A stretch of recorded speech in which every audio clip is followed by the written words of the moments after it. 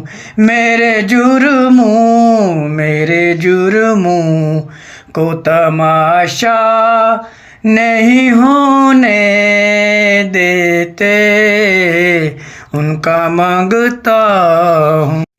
اپنے منگتوں کی فہرست میں رکھتے ہیں مجھے،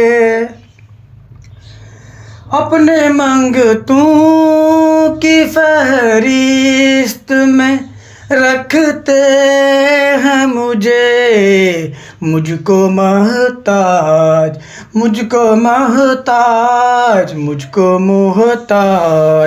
کسی کا نہیں ہونے دیتے،